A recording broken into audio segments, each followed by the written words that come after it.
ജീവധാര ജീവമൊഴി കാൽവരിനാഥന്റെ സ്നേഹമൊഴി തിരുനിറത്താൽ ജീവനേകും യേശുനാഥന്റെ ജീവമൊഴി ജീവധാര ജീവധാര ജീവധാര.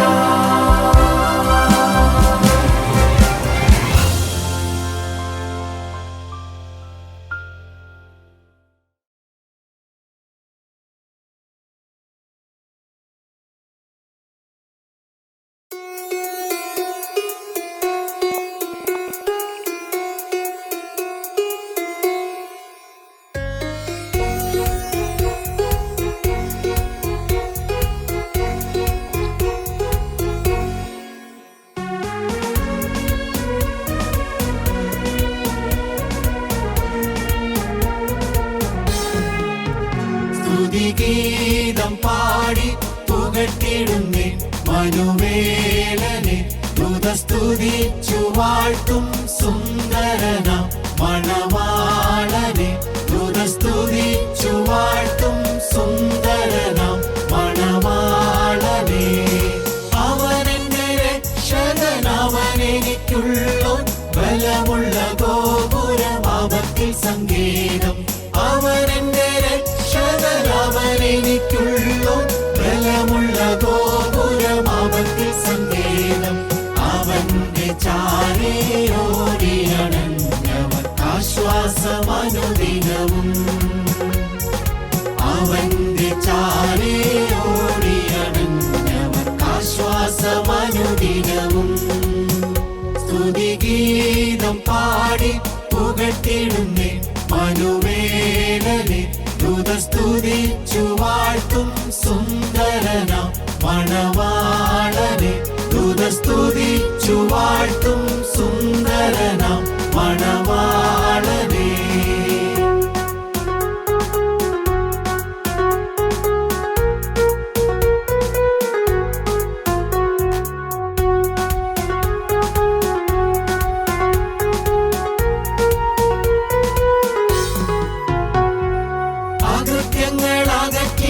അശുദ്ധിയെ നീക്കി ആനന്ദ സന്തോഷമെന്നകമേ തന്നരുളി. അകൃത്യങ്ങൾ അകറ്റിയ അശുദ്ധിയെ നീക്കി ആനന്ദ സന്തോഷമെന്നകമേ തന്നരുളി. ആദിവ്യ തേജസ്സിനഭിഷേകത്താലൻ ജയത്തോടെ നടത്തിയിടുന്നു. ആദിവ്യ തേജസ്സിനഭിഷേകത്താലൻ ജയത്തോടെ നടത്തിയിടുന്നു. സ്തുതിഗീതം പാടി പുകഴ്ത്തിടുന്നേ മനുവേലനെ സ്തുതിച്ചു വാഴ്ത്തും സുന്ദരന മണവാളനെ സ്തുതിച്ചു വാഴ്ത്തും സുന്ദരന മണവാളനെ.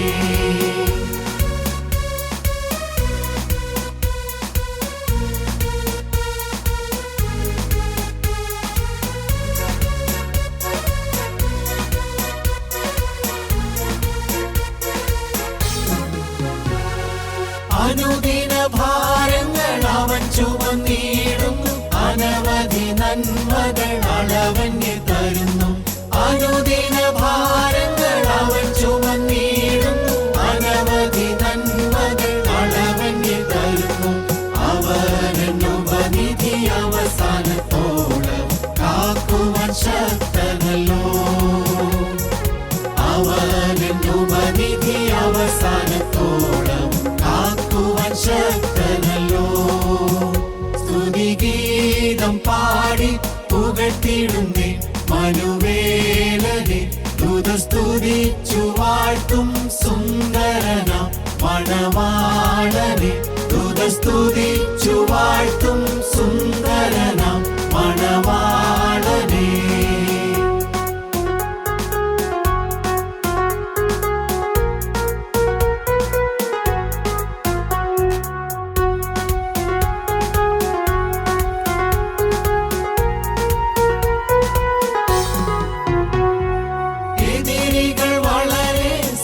സഖികളിലധികം വഴിയതിദൂരം ബഹുവിധ തടസ്സം എതിരികൾ വളരെ സഖികളിലധികം വഴിയതിദൂരം ബഹുവിധ തടസ്സം പരിഭ്രമിക്കുന്നില്ല മന്നവൻ യേശു എന്ന ഭയം പരിഭ്രമിക്കുന്നില്ല മന്നവൻ യേശു എന്ന ഭയം സ്തുതിഗീതം പാടി പുകഴ്ത്തിടുന്നേ മനുവേലനെ ദൂതസ്തുതിച്ചു വാഴ്ത്തും സുന്ദരനാം മണവാളനെ ദൂതസ്തുതിച്ചു വാഴ്ത്തും സുന്ദരനാം മണവാളനെ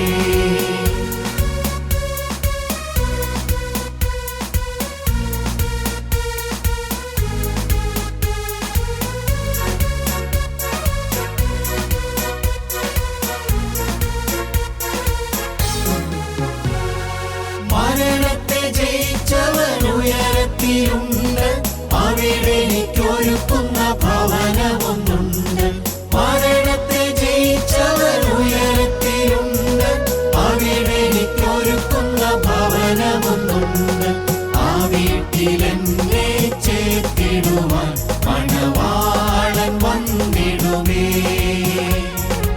ആ വീട്ടിലെന്നെ ചേർത്തിടുവാൻ മണവാളൻ വന്നിടുമേ സ്തുതിഗീതം പാടി പുകഴ്ത്തിടുന്നേ മനുവേലനെ ദൂതസ്തുതിച്ചു വാഴ്ത്തും സുന്ദരനാം മണവാളനെ ദൂതസ്തുതിച്ചു വാഴ്ത്തും സുന്ദരനാം മണവാളനെ.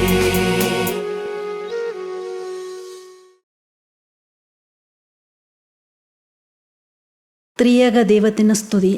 അവിടുത്തെ പൊന്നുനാമം മാത്രം മഹത്വപ്പെടാനിട വരട്ടെ. ഒരു പ്രാവശ്യം കൂടി നമുക്ക് ജീവിപ്പിക്കുന്നതും ജീവൻ നൽകുന്നതുമായ തിരുവചനത്തിന് മുമ്പിലായിരിക്കാൻ കർത്താവ് ഭാഗ്യം തന്നല്ലോ. നന്ദി നിറഞ്ഞ ഹൃദയത്തോടെ അവിടുത്തെ സ്തുതിച്ച് സ്തോത്രം ചെയ്തുകൊണ്ട് കാൽവരി ക്രൂശിൻ ചുവട്ടിലേക്ക് ചേർന്നിരിക്കാം. ആർത്തിയോടെ കൊതിയോടെ അവിടുന്ന് വിളമ്പിത്തരുന്ന ജീവൻ്റെ അപ്പത്തിനായി കാത്തിരുന്നു കൊണ്ട് നമുക്ക് അവിടുത്തെ പൊന്നുമുഖത്തേക്ക് നോക്കാം. നമുക്കൊരു വചനം വായിക്കാം. വിശുദ്ധ മത്തായി എഴുതിയ സുവിശേഷം 3-ാം അധ്യായം 2-3 വാക്യങ്ങൾ. സ്വർഗരാജ്യം സമീപിച്ചിരിക്കയാൽ മാനസാന്തരപ്പെടുവീൻ എന്ന് പറഞ്ഞു. മരുഭൂമിയിൽ വിളിച്ചു പറയുന്നവൻ്റെ വാക്കാവിത്, കർത്താവിൻ്റെ വഴിയൊരുക്കി അവൻ്റെ പാത നിരപ്പാക്കുവീൻ എന്നിങ്ങനെ യെശയ്യാപ്രവാചകൻ പറഞ്ഞവൻ ഇവൻ തന്നെ. മരുഭൂമിയിൽ നിന്നൊരു ശബ്ദം കേൾക്കുകയാണ്. മരുഭൂമിയുടെ അനുഭവത്തിൽ നിന്നുള്ള ശബ്ദം. കർത്താവായ യേശുക്രിസ്തുവിന് സ്വർഗസ്ഥ പിതാവാം ദൈവത്തിൻ്റെ ഏകജാതനായ പുത്രൻ തമ്പുരാന് വഴിയൊരുക്കുവാൻ വന്ന യോഹന്നാൻ സ്നാപകൻ്റെ വായിൽ കൂടിയാണ് ആ മരുഭൂമിയിൽ നിന്നുള്ള ശബ്ദം കേട്ടത്. കർത്താവിന് വഴിയൊരുക്കുവീൻ, അവൻ്റെ പാത നിരപ്പാക്കുവീൻ, സ്വർഗരാജ്യം സമീപിച്ചിരിക്കുന്നു, മാനസാന്തരപ്പെടുവീൻ. ആ വചനം കേട്ട് അനേകം പേർ ഓടിക്കൂടി. പാപബോധം കൊണ്ട് നിറഞ്ഞു, പാപം ഏറ്റുപറഞ്ഞ് ഉപേക്ഷിച്ചു എന്ന് നാം വായിക്കുകയാണ്.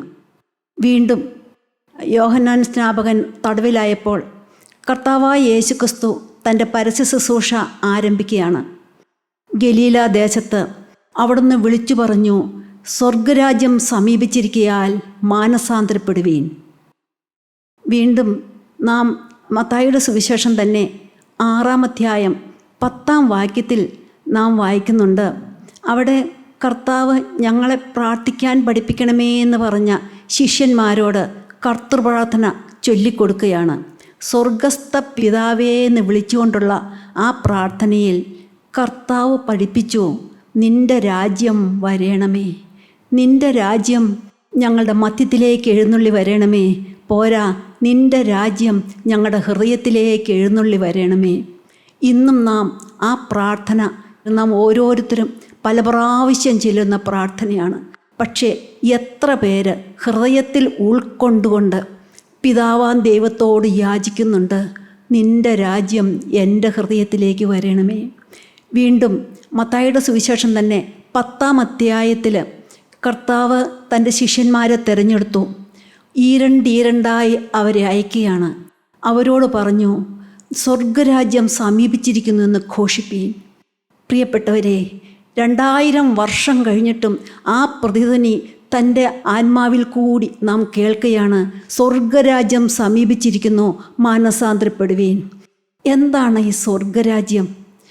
പ്രിയപ്പെട്ടവരെ, റോമർക്കെഴുതിയ ലേഖനം അതിൻ്റെ 14-ാം അധ്യായം 17-ാം വാക്യത്തിൽ നാം വായിക്കുന്നുണ്ട്, ദൈവരാജ്യം ഭക്ഷണവും പാനീയവുമല്ല, പിന്നെ എന്താണ്?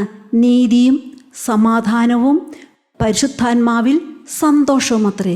സ്വർഗരാജ്യം നീതിയാണ്, സമാധാനമാണ്, പരിശുദ്ധാത്മാവിൽ സന്തോഷമാണ്. എന്താണ് നീതി? ആരാണ് നീതി? ദൈവത്തിൻ്റെ നീതി. അത് ഈ ലോകത്തിലെ നീതിയാണോ? ഈ ലോകത്തിലെ നന്മ പ്രവൃത്തി കൊണ്ടോ നീതി പ്രവൃത്തികൾ കൊണ്ടോ നമുക്ക് നേടിയെടുക്കാവുന്ന നീതിയാണോ? ഒരിക്കലുമല്ല പ്രിയപ്പെട്ടവരെ. പക്ഷേ മാനസാന്തരപ്പെട്ട ഒരു ദൈവപൈതലിൽ നിന്ന് നീതി പ്രവൃത്തിയേ വരികയുള്ളൂ. പക്ഷേ നീതിയും നന്മയും പ്രവർത്തിച്ച് നമുക്ക് ദൈവരാജ്യം കൈയടക്കാൻ കഴിയില്ല പ്രിയപ്പെട്ടവരെ.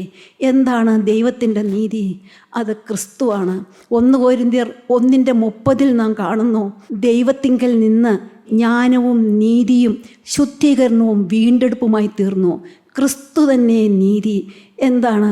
വീണ്ടും റോമർക്കെഴുതിയ ലേഖനം 5:1 നാം വായിക്കുന്നു, വിശ്വാസത്താൽ നീതീകരിക്കപ്പെട്ടിട്ട് കർത്താവായ യേശുക്രിസ്തു മൂലം നമുക്ക് ദൈവത്തോട് സമാധാനമുണ്ട് എന്ന്. ദൈവത്തോട് നിരപ്പ് പ്രാപിക്കാൻ ഒരേ ഒരു മാർഗം, വിശ്വാസത്താൽ ഈ നീതി സ്വന്തമാക്കണം. പ്രിയപ്പെട്ടവരെ, ദൈവത്തിൻ്റെ നീതി എന്താണ്? കർത്താവായ യേശുക്രിസ്തു അവിടുന്ന് കാൽവറി ക്രൂശിൽ നമുക്ക് വേണ്ടി യാഗമായി തീർന്ന നീതി. ഒരിക്കലും നീതിമതി എന്ന് മുദ്രകുത്താനോ നീതിമാനെന്ന് മുദ്രകുത്താനോ നമുക്ക് യോഗ്യതയില്ല. നീതികെട്ടവരായ നമ്മളെ, പാപം മാത്രം ചെയ്ത് ശീലിച്ച നമ്മളെ നീതിമാനെന്ന് മുദ്രകുത്താൻ നീതിമാനായ കർത്താവായ യേശുക്രിസ്തു നീതികെട്ടവനെ പോലെ ശിക്ഷയേറ്റു. അവിടുത്തെ നീതി നമുക്ക് സൗജന്യമായി തന്നു. പ്രിയപ്പെട്ടവരെ, ഈ നീതി നമുക്ക് സ്വന്തമാക്കണം. എങ്ങനെയാണ്? വിശ്വാസത്താൽ. നാം വിശ്വസിക്കണം, എൻ്റെ കർത്താവ് എനിക്ക് വേണ്ടി മരിച്ചു, എൻ്റെ പാപത്തിന് വേണ്ടി മരിച്ചു, എൻ്റെ പാപത്തിന് വേണ്ടി യാഗമായി തീർന്നു. ഞാൻ ചെയ്തു കൂട്ടിയ സകല പാപത്തിൻ്റെയും ശിക്ഷ അവിടുന്ന് ക്രൂശിന്മേൽ വഹിച്ചു. 1 പത്രോസ് 2:24 നാം വായിക്കുന്നു, നാം പാപം സംബന്ധിച്ച് മരിച്ച് നീതിക്ക് ജീവിക്കേണ്ടതിന് അവൻ നമ്മുടെ പാപങ്ങളെ തൻ്റെ ശരീരത്തിൽ വഹിച്ച് കാൽവറി ക്രൂശിൽ യാഗമായി തീർന്നു. അവിടുത്തെ അടിപ്പിണരാൽ നമുക്ക് സൗഖ്യം വന്നിരിക്കുന്നു. വിശ്വസിക്കുക പ്രിയപ്പെട്ടവരെ. കർത്താവായ യേശുക്രിസ്തു നമ്മുടെ ഹൃദയത്തിലേക്ക് എഴുന്നള്ളി വരുന്ന അനുഭവം നമുക്ക് സ്വന്തമാക്കണം പ്രിയപ്പെട്ടവരെ. ഓരോരുത്തർക്കും വ്യക്തിപരമായി ഈ വചനം കേൾക്കുന്ന ഓരോരുത്തർക്കും സ്വന്തമാക്കണം. പിന്നെ എന്താണ് ദൈവരാജ്യം? അത് സമാധാനമാണ്. ക്രിസ്തു തന്നെ സമാധാനം. അവിടുന്ന് തന്നെ നമ്മുടെ സമാധാനം എന്ന എഫേസ്യർക്ക് എഴുതിയ ലേഖനം 2:14 നാം വായിക്കുകയാണ്. അവിടുന്ന് തന്നെ സമാധാനം. കർത്താവ് തൻ്റെ വിടവാങ്ങൽ പ്രസംഗത്തിൽ തൻ്റെ ശിഷ്യന്മാരോട് പറഞ്ഞു, അതിൽ കൂടി നമ്മൾ ഓരോരുത്തരോടും പറഞ്ഞു, സമാധാനം ഞാൻ നിങ്ങൾക്ക് തന്നേച്ചു പോകുന്നു, എൻ്റെ സമാധാനം ഞാൻ നിങ്ങൾക്ക് തരുന്നു, അത് ലോകത്തിന് എടുപ്പാൻ കഴിയില്ല. ആ സമാധാനം കൊണ്ട് നാം ഓരോരുത്തരും നിറയണമെന്ന് നമ്മുടെ പ്രാണപ്രിയനായ യേശു കൊതിക്കുന്ന പ്രിയപ്പെട്ടവരെ. അതാണ് സ്വർഗരാജ്യം നമ്മുടെ ഹൃദയത്തിൽ വരുന്ന അവസ്ഥ. വീണ്ടും എന്താണ്? പരിശുദ്ധാത്മാവിൽ സന്തോഷം. അതെന്താണ് പ്രിയപ്പെട്ടവരെ? ആദ്യത്തെ സുവിശേഷം അതെവിടെയാണ് മുഴങ്ങിക്കേട്ടത്? ആ മലഞ്ചെരിവിൽ, ബേത്ലഹേമിലെ മലഞ്ചെരിവിൽ മുഴങ്ങിക്കേട്ട ആ ആദ്യത്തെ സുവിശേഷം 8 പൊട്ടും തിരിയാത്ത ആട്ടിടയന്മാരോട് പറഞ്ഞു, സകല ജനത്തിനും ഉണ്ടാകുവാനുള്ള ഒരു മഹാസന്തോഷം ഞാൻ നിങ്ങളോട് സുവിശേഷിക്കുന്നു. കർത്താവായ ക്രിസ്തു എന്ന രക്ഷിതാവ് ഇന്ന് നിങ്ങൾക്കായി ബേത്ലഹേമിൽ ജനിച്ചിരിക്കുന്നു. അതാണ് മഹാസന്തോഷം. ആ മഹാസന്തോഷം അന്നു മുതൽ തൻ്റെ പ്രിയപ്പെട്ട മക്കളിലേക്ക് ചൊരിയുവാൻ സ്വർഗം ആവലോടെ കാത്തിരിക്കുകയാണ് പ്രിയപ്പെട്ടവരെ. ആ സ്വർഗരാജ്യം ഇതാ നമ്മുടെ മുന്നിൽ വന്ന് നിൽക്കുന്നു. ആരാണ്? കർത്താവായ യേശുക്രിസ്തു നമ്മുടെ ഹൃദയത്തിൽ വന്ന് മുട്ടുന്നു. ഒന്ന് വാതിൽ തുറക്കുമോ എന്ന് ചോദിച്ച് കർത്താവിന് ഹൃദയത്തിലേക്ക് എഴുന്നള്ളി വരുവാൻ, ദൈവരാജ്യം നമ്മിൽ സ്ഥാപിപ്പാൻ, ദൈവത്തിൻ്റെ ഭരണം, സ്വർഗത്തിൻ്റെ ഭരണം നമ്മുടെ ഹൃദയത്തിലേക്ക് പകർന്നു തരുവാൻ, നമ്മളെ സ്വർഗത്തിലെ മക്കളാക്കുവാൻ ഇതാ ആവലോടെ കാത്തിരിക്കുന്ന സ്വർഗീയ സ്നേഹം. പ്രിയപ്പെട്ടവരെ, എന്നെ കേൾക്കുന്ന ഓരോരുത്തരിലേക്കും ആ ക്രൂശിലെ സ്നേഹം ഒഴുകി വരികയാണ്. അത് നിങ്ങൾ കൈക്കൊള്ളുമോ? അങ്ങോട്ടും ഇങ്ങോട്ടും നോക്കാതെ ആ ക്രൂശിലേക്ക് നോക്കിക്കൊണ്ട്, കർത്താവേ, ആ സന്തോഷം, ആ സമാധാനം, ആ നീതി എന്നിലേക്ക് പകരണമേ, എൻ്റെ ഹൃദയത്തിലേക്ക് പകരണമേ എന്ന് ഓരോരുത്തരും പ്രാർത്ഥിച്ചുകൊണ്ടിരിക്കുക. പ്രിയപ്പെട്ടവരെ, എങ്ങനെയാണ് ഈ സ്വർഗരാജ്യം സ്വന്തമാക്കേണ്ടത്? വീണ്ടും മത്തായി എഴുതിയ സുവിശേഷം 11:12 നാം വായിക്കുന്നു, ബലാത്കാരികൾ ദൈവരാജ്യം പിടിച്ചടക്കുന്നു. ബലാത്കാരികൾ ദൈവരാജ്യം പിടിച്ചടക്കുന്നു. ഈ ലോകത്തിലെ ബലമാണോ? പണത്തിൻ്റെ കൊഴുപ്പാണോ? ഈ ലോകത്തിൻ്റെ പാണ്ഡിത്യമാണോ? ഒന്നുമല്ല പ്രിയപ്പെട്ടവരെ.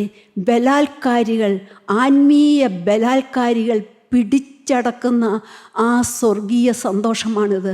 നമുക്ക് ഓരോരുത്തർക്കും ആ ആത്മീയ പോരാളികളായി, കർത്താവിനെ ജയിപ്പിക്കുന്ന പോരാളികളായി, കർത്താവിൻ്റെ പടയാളികളായി ഈ ആത്മീയ മണ്ഡലത്തിൽ നമുക്ക് പോരാടേണ്ടിയിരിക്കുന്നു. വീണ്ടും മത്തായിയുടെ സുവിശേഷം തന്നെ 7:13 നാം വായിക്കുന്നു. എന്താണ് നാം വായിക്കുന്നത്? ഇടുക്കുവാതിലൂടെ അകത്ത് കടപ്പീൻ. ഇടുക്കുവാതിലൂടെ അകത്ത് കടപ്പീൻ. നാശത്തിലേക്ക് പോകുന്ന വാതിൽ വീതിയുള്ളതും വഴി വിശാലവും അതിൽ കൂടി കടക്കുന്നവർ അനേകരുമാകുന്നു. ജീവങ്കിലേക്ക് പോകുന്ന വാതിൽ ഇടുക്കവും വഴി ഞെരുക്കവുമുള്ളത്, അത് കണ്ടെത്തുന്നവർ ചുരുക്കമത്രേ. ജീവങ്കിലേക്ക് പോകുന്ന വാതിൽ അത് ഇടുക്കമുള്ളതാണ്, ഞെരുക്കമുള്ളതാണ്. അത് കണ്ടെത്തുന്നവർ ചുരുക്കമത്രേ. പ്രിയപ്പെട്ടവരെ, വളരെ ചുരുക്കം പേർ കണ്ടെത്തുന്ന ആ വാതിൽ കണ്ടെത്തുവാൻ എനിക്കും നിങ്ങൾക്കും ഈ വചനത്തിൻ്റെ മുന്നിൽ വന്നിരിക്കുന്ന ഓരോരുത്തർക്കും കൃപ ലഭിച്ചു. കൃപയാണ് പ്രിയപ്പെട്ടവരെ. നമ്മുടെ ഒരു നന്മയുമല്ല, ഒരു മേന്മയും നോക്കിയല്ല ഇത്. ദൈവത്തിൽ നിന്ന് എന്തോ ഒരു കൃപ നമ്മുടെ മേൽ ചൊരിഞ്ഞു. ആ വാതിലൊന്ന് കണ്ടെത്തുവാൻ, അനേകർക്ക് കണ്ടെത്താൻ സാധിക്കാത്ത വാതിൽ ഇന്ന് നമ്മുടെ മുമ്പിൽ തുറന്നിരിക്കുന്നു. ആ തുളയ്ക്കപ്പെട്ട മാറാണ് പ്രിയപ്പെട്ടവരെ. അതിൽ നിന്നൊഴുകുന്ന ചോരയാണ് നമ്മൾ വീണ്ടെടുത്തത്. ആ മാറിൽ കൂടി, തുളയ്ക്കപ്പെട്ട തിരുവിലാവിൽ കൂടി നമുക്ക് അനായാസം സ്വർഗരാജ്യത്തിൽ, അവിടുത്തെ രാജ്യത്തിൽ നമുക്ക് പ്രവേശിക്കാം. ദൈവത്തിന് സ്തോത്രം. വീണ്ടും ലൂക്കോസിൻ്റെ സുവിശേഷം 13-ാം അധ്യായം അതിൻ്റെ 24-ാം വാക്യത്തിൽ, നിങ്ങൾ ആ വാതിൽ കണ്ടെത്തുവാൻ പോരാടുവീൻ എന്നാണ് പറഞ്ഞിരിക്കുന്നത്. പോരാടുവീൻ. ആ വാതിൽ കണ്ടെത്തി വാതിലൂടെ കടക്കുവാൻ പോരാടുവീൻ. അനേകർ ശ്രമിക്കും, കഴിയുകയില്ലാതാനും. എൻ്റെ പ്രിയപ്പെട്ടവരെ, ആ ഒരു വാതിൽ കൂടിയാണ് പോരാടി ജയിച്ചുകൊണ്ട് നമുക്കും മുന്നേറേണ്ടത്. നാം ഒരു കാലെടുത്ത് വെച്ചാൽ കർത്താവായ യേശുക്രിസ്തു 10 സ്റ്റെപ്പ് എടുത്തു വെച്ചുകൊണ്ട് നമ്മുടെ അടുത്തേക്ക് വരും. പ്രിയപ്പെട്ടവരെ, നമുക്കതിനു വേണ്ടി നമ്മെ തന്നെ സമർപ്പിക്കാം. എബ്രായർക്ക് എഴുതിയ ലേഖനം 12-ാം അധ്യായം 4-ാമത്തെ വാക്യത്തിൽ നാം വായിക്കുന്നു, പാപത്തോട് പോരാടുന്നതിൽ നിങ്ങൾ പ്രാണത്യാഗത്തോളം എതിർത്ത് നിന്നിട്ടില്ല. പാപത്തോട് പോരാടുക, പോരാടി ജയിക്കുക. പ്രിയപ്പെട്ടവരെ, ഞാൻ 44-ാമത്തെ വയസ്സിലാണ് ഈ സത്യവചനം ഘോഷിക്കുന്നിടത്തേക്ക് വന്നത്. എൻ്റെ മൂത്ത മകൻ ഒരു ദിവസം ഞാൻ പോയി വരട്ടെ മമ്മി എന്ന് പറഞ്ഞ് യാത്ര പറഞ്ഞു പോയതാണ്. പിന്നെ ആ കുഞ്ഞിന് എന്ത് സംഭവിച്ചു എന്നോ, അവൻ എവിടെയാണെന്നോ, ഇപ്പോൾ മരിച്ചു പോയോ ജീവനോടെ ഉണ്ടെന്നോ ഒന്നും എനിക്ക് അറിഞ്ഞുകൂടാ. കർത്താവ് അതെല്ലാം നന്മയ്ക്കാക്കി തീർത്തു. ഈ വചനത്തോട് ചേരുവാൻ, വചനത്തിൻ്റെ മുമ്പിലായിരിക്കാൻ കർത്താവ് എനിക്ക് കൃപ തന്നു. അവിടുന്ന് എൻ്റെ ഹൃദയം തുറന്നു തന്നു. വചനം എൻ്റെ ഹൃദയത്തിലേക്ക് കയറി. വചനമെന്ന കണ്ണാടിയിൽ കൂടി നോക്കിയപ്പോൾ അതുവരെ നീതിമതിയെന്ന് വിചാരിച്ചിരുന്ന ഞാൻ, പള്ളിയുണ്ട്, നൊയമ്പുണ്ട്, നമസ്കാരമുണ്ട്, പ്രത്യേകിച്ച് എനിക്ക് അനേകം ഈ ലോകത്തിലെ നന്മകൾ കിട്ടി. ഞാനൊരു ഡോക്ടറാണല്ലോ. 22-ാമത്തെ വയസ്സിൽ MBBS പാസ്സായി, സർക്കാർ ജോലി കിട്ടി, നല്ലൊരു വിവാഹം കഴിഞ്ഞു, 3 നല്ല കുട്ടികളെ തന്നു, നല്ല സൽസ്വഭാവമുള്ള മിടുക്കരായ ബുദ്ധിയുള്ള കുഞ്ഞുങ്ങളെ തന്നു. ഞാൻ വിചാരിച്ചു അതെല്ലാം എൻ്റെ നന്മ കൊണ്ടാണെന്ന്. പക്ഷേ ഈ വചനത്തിൻ്റെ മുമ്പിൽ വന്നപ്പോഴാണ് പ്രിയപ്പെട്ടവരെ എൻ്റെ അകം ചീഞ്ഞു നാറുന്ന അവസ്ഥയിലാണെന്ന് എനിക്ക് മനസ്സിലായത്. എൻ്റെ ഹൃദയപാപങ്ങൾ അത് കണ്ട് ഞാൻ ഞെട്ടിപ്പോയി. ഞാൻ ഓർക്കുന്നു, ഒരിക്കലും ഒരു വചന ശുശ്രൂഷ കഴിഞ്ഞ് ചെന്ന് കർത്താവിൻ്റെ സന്നിധിയിൽ പൊന്നുപാദം കെട്ടിപ്പിടിച്ചുകൊണ്ട്, കർത്താവേ, ഞാൻ എൻ്റെ പാപങ്ങൾ നിരത്തി വെച്ച് പറഞ്ഞു, ഈ പാപം അവിടുന്ന് ക്ഷമിക്കുമോ കർത്താവേ? അന്ന് എനിക്കൊരു ഉറപ്പ് കിട്ടി. അവിടുത്തെ പുത്രനായ യേശുവിൻ്റെ രക്തം സകല പാപവും പോക്കി നിങ്ങളെ ശുദ്ധീകരിക്കുന്നു. ആ സകല എന്നുള്ള ആ വാക്കിൻ്റെ അടിയിൽ ഞാൻ വരയിട്ടു. എനിക്ക് വലിയൊരു സന്തോഷം, സമാധാനം നദി പോലെ എൻ്റെ ഹൃദയത്തിലേക്ക് ഇറങ്ങി വന്നു. പരിശുദ്ധാത്മാവാൻ ദൈവം എൻ്റെ ഹൃദയത്തിലേക്ക് എഴുന്നള്ളി വന്നു. പ്രിയരെ, പാപത്തോട് നാം പോരാടി ജയിക്കേണ്ടിയിരിക്കുന്നു. ദൈവരാജ്യത്തിൽ കടക്കയില്ല എന്ന് തിരുവെഴുത്ത് പറയുന്ന ചില പാപങ്ങൾ, അത് 1 കൊരിന്ത്യർ 6-ാം അധ്യായം അതിൻ്റെ 9-ഉം 10-ഉം വാക്യങ്ങളിൽ നാം കാണുന്നു. എന്താണ് നാം കാണുന്നത്? 9-ാം വാക്യം, അന്യായം ചെയ്യുന്നവർ ദൈവരാജ്യം അവകാശമാക്കുകയില്ല. നിങ്ങളെ തന്നെ വഞ്ചിക്കാതിരിപ്പീൻ. ദുർനടപ്പുകാർ വിഗ്രഹാരാധികൾ. എന്താണ് ഈ വിഗ്രഹാരാധന? അത് നാം ഏതോ വിഗ്രഹത്തെ ചെന്ന് തൊഴുന്നതോ ആരാധിക്കുന്നതോ ആണോ? അല്ല പ്രിയപ്പെട്ടവരെ, അങ്ങനെ നാം ആരും ചെയ്യില്ലല്ലോ. പക്ഷേ യേശുവിനേക്കാൾ കൂടുതൽ നാം ആരെ സ്നേഹിക്കുന്നുവോ, യേശുവിനേക്കാൾ കൂടുതൽ നമ്മുടെ മക്കളെ സ്നേഹിക്കുന്നുവോ, ഭാര്യ ഭർത്താവിനെ സ്നേഹിക്കുന്നുവോ, ഭർത്താവ് ഭാര്യയെ സ്നേഹിക്കുന്നുവോ, കുടുംബജീവിതത്തെ സ്നേഹിക്കുന്നുവോ, പണത്തെ സ്നേഹിക്കുന്നുവോ, തൊഴിലിനെ സ്നേഹിക്കുമോ, നമ്മുടെ പേരും പെരുമയും വരുന്നതിനെ സ്നേഹിക്കുന്നുവോ? പ്രിയപ്പെട്ടവർ, അതെല്ലാം വിഗ്രഹാരാധനയാണ്. അങ്ങനെയെങ്കിൽ എൻ്റെയും നിങ്ങളുടെയും സ്ഥിതി എന്ത്? ഒന്ന് ചിന്തിച്ചു നോക്കുക. വീണ്ടും വിഗ്രഹാരാധികൾ, വ്യഭിചാരികൾ, സ്വയഭോഗികൾ, പുരുഷകാമികൾ, കള്ളന്മാർ, അത്യാഗ്രഹികൾ, മദ്യപന്മാർ, വാവിഷ്ടാണക്കാർ. മറ്റുള്ളവരുടെ കുറ്റം പറയുക. പ്രിയപ്പെട്ടവരെ, വാസ്തവത്തിൽ നാം അറിയാതെ 2 പേർ അല്പനേരം സംസാരിക്കുകയാണെങ്കിൽ മറ്റുള്ളവരുടെ കുറ്റമല്ലേ നാം പറയുന്നത്? ഒന്ന് ചിന്തിച്ചു നോക്കുക. വാവിഷ്ടാണക്കാർ സ്വർഗരാജ്യത്തിൽ കടക്കയില്ല, വ്യഭിചാരികൾ സ്വർഗരാജ്യത്തിൽ കടക്കയില്ല. കർത്താവ് പറയുന്നു, സ്ത്രീയെ മോഹത്തോടെ നോക്കുന്നവൻ വ്യഭിചാരിയാണെന്ന്. ഈ ലോകമൈത്തത്തിലേക്ക് തിരിഞ്ഞാൽ വ്യഭിചാരികളായുള്ളവരെ ലോകസ്നേഹം ദൈവത്തോട് ശത്രുത്വമല്ലയോ? അങ്ങനെയാണെങ്കിൽ പ്രിയപ്പെട്ടവരെ, ആ പാപത്തിനും നാം അടിമകളല്ലേ? അങ്ങനെ 10 കൂട്ടം പാപങ്ങളാണ് അവിടെ കാണുന്നത്. ഗലാത്യർക്കെഴുതിയ ലേഖനത്തിൽ വീണ്ടും നാം കാണുന്നു, അതിൻ്റെ 5-ന്റെ 19-ാം വാക്യത്തിൽ ജഡത്തിൻ്റെ ചില പ്രവൃത്തികൾ, ഒരു 15 കൂട്ടം കാര്യങ്ങളാണ്. ഇതെല്ലാം അങ്ങ് ധ്യാനിക്കുമ്പോൾ പ്രിയപ്പെട്ടവരെ, നാം ആ പൊന്നുപാദത്തിൽ വീഴും. ഞാൻ പാപി എന്ന് പറഞ്ഞ് വീഴും. പ്രിയപ്പെട്ടവരെ, ഇത് കേൾക്കുന്ന നിങ്ങൾ ഓരോരുത്തരുടെയും ഹൃദയം തകർന്ന് കർത്തൃസന്നിധിയിൽ ആ പൊന്നുപാദത്തിൽ കെട്ടിപ്പിടിച്ചുകൊണ്ട്, കർത്താവേ, ഞാൻ പാപിയായോ ഒരു മകളാകുന്നു, മകനാകുന്നു, അവിടുത്തെ രക്തത്തിൻ്റെ ശക്തിയിൽ മാത്രം ഞാൻ ആശ്രയിക്കുന്നു. എനിക്ക് ആശ്രയിപ്പാൻ വേറൊരിടമില്ലപ്പാ, എനിക്ക് പോകുവാൻ വേറെ പോക്കടമില്ലപ്പാ. അവിടുത്തെ പൊന്നുപാദം ഞാൻ കെട്ടിപ്പിടിച്ചുകൊണ്ട് കേഴുന്നു. തിരുരക്തത്താൽ എന്നെ ഒന്ന് കഴുകണമേ. ഇന്ന് കഴുകിത്തന്നാൽ ഇനിയൊരു പാപം വരാതെ ഞാൻ സൂക്ഷിച്ചുകൊള്ളാം. പ്രിയപ്പെട്ടവരെ, പാപത്തോട് പോരാടി ജയിക്കുക. പിന്നെ വേറെ എന്തിനോടാണ് പോരാടേണ്ടത്? എഫേസ്യർക്കെഴുതിയ ലേഖനം 6-ാം അധ്യായം അതിൻ്റെ 12-ാം വാക്യം, നമുക്ക് പോരാട്ടമുള്ളത് ജഡരക്തങ്ങളോടല്ല, വാഴ്ചകളോടും അധികാരങ്ങളോടും ഈ അന്ധകാരത്തിൻ്റെ ലോക അധിപതികളോടും സ്വർലോകത്തിലെ ദുഷ്ടാത്മസേനയോടുമത്രേ. ഇവിടെ പറയുന്നു, നമുക്ക് പോരാട്ടമുള്ളത് നമ്മുടെ വീട്ടുകാരോടല്ല, ഭർത്താവിനോടല്ല, ഭാര്യയോടല്ല, മക്കളോടല്ല, അയൽക്കാരോടല്ല, മറ്റ് കൂട്ടു സഹോദരന്മാരോടല്ല. അവരെന്തൊക്കെയോ നമ്മളെക്കുറിച്ച് പറയുകയോ പ്രവർത്തിക്കുകയോ എന്തെങ്കിലും ചെയ്യട്ടെ, പക്ഷേ നമുക്ക് പോരാട്ടമുള്ളത് അവരോടല്ല. നിങ്ങൾ ഹൃദയത്തിൽ അടിവരയിട്ട് ഈ കാര്യം ഉറപ്പിക്കുക. നമുക്ക് പോരാട്ടമുള്ളത് ആരോടാണ്? അത് വാഴ്ചകളോടും അധികാരങ്ങളോടും ഈ ദുഷ്ടാത്മസേനയോടും ഈ പിശാചിനോടും അതിൻ്റെ കിങ്കരന്മാരോടുമാണ് പ്രിയപ്പെട്ടവരെ നമുക്ക് പോരാട്ടമുള്ളത്. അവർ, ഈ പിശാച് നമ്മെ തകർക്കുവാൻ ചില ബലഹീന പാത്രങ്ങളിൽ ചവിട്ടി നിന്നുകൊണ്ട് നമ്മോട് യുദ്ധം ചെയ്യുന്നു. പ്രിയപ്പെട്ടവരെ, നമുക്ക് പോരാടി ജയിക്കണം. നമ്മുടെ കരുണയുള്ള കർത്താവ് ഗോകുൽത്തായിലെ കൊടുങ്കാറ്റേറ്റ് വാടാതെ, ആ കൊടുങ്കാറ്റിൽ തളരാതെ ജയാളിയായി വാഴ്ചകളെയും അധികാരങ്ങളെയും ആയുധവർഗം വെപ്പിച്ച് ക്രൂശിൽ നമുക്ക് വേണ്ടി ജയോത്സവം കൊണ്ടാടിയ പ്രാണപ്രിയനായ യേശുവിൻ്റെ പിന്നാലെ പോകുവാൻ വിളിക്കപ്പെട്ടവരാണ് നാം. ആ യേശുവിൻ്റെ മക്കളാകുവാൻ, ആ യേശുവിൻ്റെ പ്രിയ കാന്തയാകുവാൻ, യേശുവിൻ്റെ ഇളയ സഹോദരങ്ങളാകുവാൻ, യേശുവിൻ്റെ ശിഷ്യരാകുവാൻ, യേശുവിൻ്റെ അടിമകളാകുവാൻ വിളിക്കപ്പെട്ട നാം ഓരോരുത്തരും പ്രിയപ്പെട്ടവരെ നമുക്ക് ജയാളിയാകണ്ടേ? നമ്മുടെ കാൽവരി ക്രൂശിൽ കരുണയുള്ള കർത്താവ് നമുക്ക് വേണ്ടി ക്രൂശിന്മേൽ ജയം നേടിത്തന്നു. ആ ജയത്തിൻ്റെ വക്താക്കളായി എനിക്കും നിങ്ങൾക്കും നിൽക്കണം. അതിനെന്താണ് ചെയ്യേണ്ടത്? തുടർന്നുള്ള വാക്യം നമുക്കൊന്ന് വായിക്കാം. ദുർദിവസത്തിൽ എതിർപ്പാനും സകലവും സമാപിച്ചിട്ട് ഉറച്ചു നിൽപ്പാനും കഴിയേണ്ടതിന് ദൈവത്തിൻ്റെ സർവായുധവർഗം എടുത്തുകൊള്ളുവീൻ. ദൈവത്തിൻ്റെ സർവായുധവർഗം എടുത്തുകൊണ്ട് ഒരു പടയാളിയെപ്പോലെ, ക്രിസ്തുവിൻ്റെ പടയാളിയെപ്പോലെ നമുക്കും അടരാടണം. പ്രിയപ്പെട്ടവരെ, നാം വിചാരിക്കണം ഒരു ദൈവ പൈതൽ ഒരു യുദ്ധരംഗത്താണ്. നാം വെറുതെ നിന്നാൽ ചിലപ്പോൾ പിശാചിൻ്റെ വെട്ടേക്കും, അവൻ ഒളിയമ്പെയ്യും. പ്രിയപ്പെട്ടവരെ, പലപ്പോഴും നാം പല ദുശ്ചിന്തകൾ, പല വിചാരങ്ങൾ നമ്മുടെ ഹൃദയത്തിലേക്ക് വരുന്നത് എന്തുകൊണ്ടാണ്? അവൻ ഒളിയമ്പ് ചെയ്യുന്നതാണ്, ഒളിയമ്പ്. പ്രിയപ്പെട്ടവരെ, നമ്മളതിന് ശക്തിയോടെ പോരാടണം. അതിന് ദൈവത്തിൻ്റെ സർവായുധവർഗം ധരിക്കണം.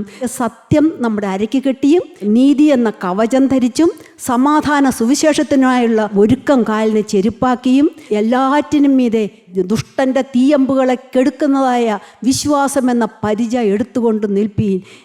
വീണ്ടും രക്ഷ എന്ന ശിരസ്ത്രം ധരിപ്പീൻ. പ്രിയപ്പെട്ടവരെ, പിന്നെ ഇതെല്ലാം നമ്മുടെ സ്വയം ഡിഫൻസിനുള്ളതാണ്. അവൻ്റെ ഒളിയമ്പേൽക്കാതെ, അവൻ്റെ വെട്ടേൽക്കാതെ ഈ സർവായുധവർഗം ധരിച്ചുകൊണ്ട് നിൽക്കുക. അവസാനമായി ഈ തിരുവചനം എന്ന ആത്മാവിൻ്റെ വാളെടുത്ത് നിൽക്കുക. പ്രിയപ്പെട്ടവരെ, ആത്മാവിൻ്റെ വാൾ എപ്പോഴും നമ്മുടെ കയ്യിൽ വേണം. നമ്മുടെ ഊണിലും ഉറക്കത്തിലും ആത്മാവിൻ്റെ വാൾ വേണം. നാം കിടക്കുമ്പോൾ ഈ ടി വി കാണുകയോ അല്ലെങ്കിൽ അതും ഇതും നോക്കുകയോ, ഈ മൊബൈലിൽ കിടന്ന് നോക്കി അതും ഇതും കാണുകയോ ചെയ്യാതെ ദൈവവചനം ധ്യാനിച്ചുകൊണ്ട് നാം കിടക്കണം. പ്രിയപ്പെട്ടവരെ, ദുഷ്ടപിശാച് നമ്മെ തൊടാതെ ദൈവവചനം എന്ന ആത്മാവിൻ്റെ വാള് എപ്പോഴും കയ്യിലേന്തിക്കൊണ്ട് നിൽക്കണം. എൻ്റെ ഭർത്താവ് മരിച്ചിട്ട് ഇപ്പോൾ 2 മാസം ആയിക്കഴിഞ്ഞു.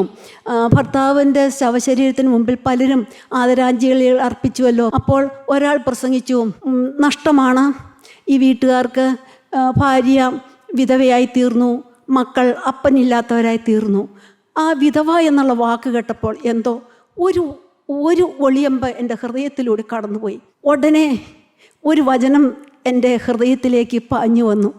ദൈവത്തിന് സ്തോത്രം. 146 സങ്കീർത്തനം 9 വാക്യം. അനാഥനും വിധവയ്ക്കും അവൻ സംരക്ഷണ ചെയ്യുന്നു. എൻ്റെ യേശു വിധവയ്ക്കും അനാഥനും സംരക്ഷണ ചെയ്യുന്നവനാണ്. ഉടനെ എൻ്റെ ഹൃദയത്തിൽ ഞാൻ പറഞ്ഞു, ഞാൻ ആരാണ്? സ്വർഗത്തിലെ പ്രത്യേക സംരക്ഷണയിൽപ്പെട്ടവളാണ് ഞാൻ. പിന്നെ എനിക്ക് ദുഃഖിക്കണം പ്രിയപ്പെട്ടവരെ, വേണ്ടല്ലോ. ഞാൻ സ്വർഗത്തിലെ സ്പെഷ്യൽ കാറ്റഗറിയിൽപ്പെട്ടതാണ്. ഒരു സ്പെഷ്യൽ പ്രൊട്ടക്ഷൻ എനിക്കുണ്ട്. നാം ഈ വലിയ VIP വരുമ്പോൾ ഈ സ്പെഷ്യൽ ഡ്യൂട്ടിക്ക് അവരെ ആക്കും. അവരെ ആരും തൊടാതെ ചുറ്റും അവർക്ക് കാവലായി നിൽക്കും. ഇത് ഒരു വിധവ ആരാണ്? സ്വർഗത്തിലെ സ്പെഷ്യൽ പ്രൊട്ടക്ഷൻ ഉള്ളതാണ്. പിന്നെ നമുക്ക് പേടിക്കേണ്ട കാര്യമുണ്ടോ?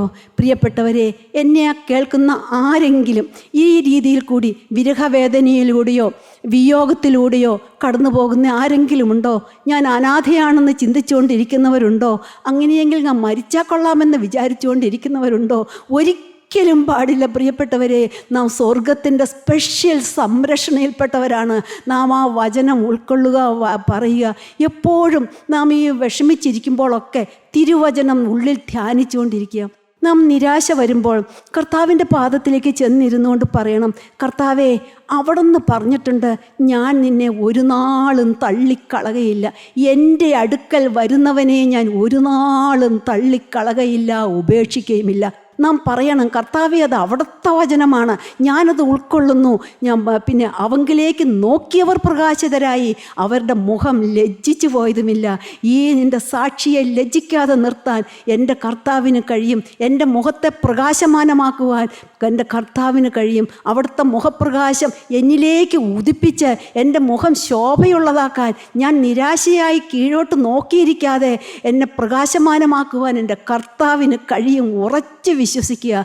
നീ എൻ്റെ ദീപത്തെ കത്തിക്കും. ചിലപ്പോൾ നമ്മളൊക്കെ ചില ദീപം കെട്ടുപോയോ അല്ലെങ്കിൽ നിരാശപ്പെട്ടോ അല്ലെങ്കിൽ തോൽവി അടഞ്ഞോ അല്ല ഇരിക്കുകയാണെങ്കിൽ ഉടനെ നാം ആ 18-ാം സങ്കീർത്തനം വായിച്ച് പറയണം, കർത്താവേ നീ എൻ്റെ ദീപത്തെ കത്തിക്കും. നിന്നാൽ ഞാൻ പടക്കൂട്ടത്തിന് നേരെ പാഞ്ഞു ചെല്ലും. എൻ്റെ ദൈവത്താൽ ഞാൻ ഈ മതിൽ ചാടിക്കടക്കും. ഇൻ്റർവ്യൂവിന് പോകുന്നവരോ പരീക്ഷയിൽ എഴുതാൻ പോകുന്നവരോ ആരെങ്കിലും ഉണ്ടോ പ്രിയപ്പെട്ടവരെ? അവരൊക്കെ ഈ വചനം വായിച്ച് ധ്യാനിച്ചുകൊണ്ട് പോകുക. നമ്മെ ജയാളിയാക്കുന്ന ഒരു യേശുവുണ്ട്. പാപത്തോട് പോരാടുക, പിശാചിനോട് പോരാടുക, നമ്മെ ആക്രമിക്കുന്ന നമ്മുടെ സ്വയം ഞാൻ എന്നുള്ള ഭാവത്തോട് പോരാടുക. ഞാൻ ക്രിസ്തുവിനോടുകൂടെ ക്രൂശിക്കപ്പെട്ടിരിക്കുന്നു, ഇനി ജീവിക്കുന്നത് ഞാനല്ല ക്രിസ്തുവത്രേ എന്ന് ഇടയ്ക്കിടയ്ക്ക് ആ വചനം പറഞ്ഞുകൊണ്ടിരിക്കുക. നമ്മുടെ ജഡത്തോട് പോരാടി ജയിക്കുക, ജഡഇമ്പങ്ങളോട് ജയിക്കുക, ലോക മഹിമയോടും ലോക പ്രശംസയോടും ലോക സ്നേഹത്തോടും പോരാടി ജയിക്കുക. നമ്മുടെ കർത്താവിനെ ജയാളിയാക്കി തീർക്കുവാൻ നമുക്ക് നമ്മെ തന്നെ ഇന്നൊരു സമർപ്പണം എടുക്കാം. പ്രിയപ്പെട്ടവരെ, ഓരോരുത്തരും സമർപ്പണം എടുക്കുക. ഇന്ന് വരെ ഞാൻ ഒന്നും, കർത്താവേ എനിക്ക് അർഹതയൊന്നുമില്ല, ന്യായം പറയാൻ ഒന്നുമില്ല, അഭിമാനിക്കാൻ ഒന്നുമില്ല, ആകെ തകർന്നവളായി ഞാൻ വന്നിരിക്കുന്നു. എങ്കിലും കർത്താവേ ഈ വചനങ്ങൾ ഞാൻ ഉൾക്കൊള്ളുന്നു. ഞാനിതാ എന്നെ തന്നെ മുഴുവനായി സമർപ്പിക്കുന്നു. അൻപുള്ള രക്ഷിതാവേ, കരുണയുള്ള പിതാവേ, മനസ്സലിവുള്ള തമ്പുരാനെ, തിരുരക്തത്താൽ ഞങ്ങളെ ഓരോരുത്തരെയും, ഈ വചനം കേട്ട ഓരോരുത്തരെയും മുദ്ര കുത്തണമേ. തിരുരക്തത്തിൻ്റെ അത്ഭുത ശക്തി ഞങ്ങൾക്ക് അനുഭവിക്കാൻ, ആ മാസ്മര ശക്തി ഞങ്ങൾക്ക് അനുഭവിക്കാൻ ഒരു ഭാഗ്യം തരണമേ. അവിടുത്തെ കരുണയുള്ള കരം ഞങ്ങളുടെ ഓരോരുത്തരുടെയും തലമേൽ വെക്കണമേ. തിരുരക്തത്താൽ ഞങ്ങളെ പൊതിയണമേ. മഹത്വം തിരുമേനി മാത്രം എടുക്കണമേ. സകലവും ഞങ്ങൾക്കായി ജീവൻ വെച്ച യേശുവിൻ നാമത്തിൽ തന്നെ ആമീൻ.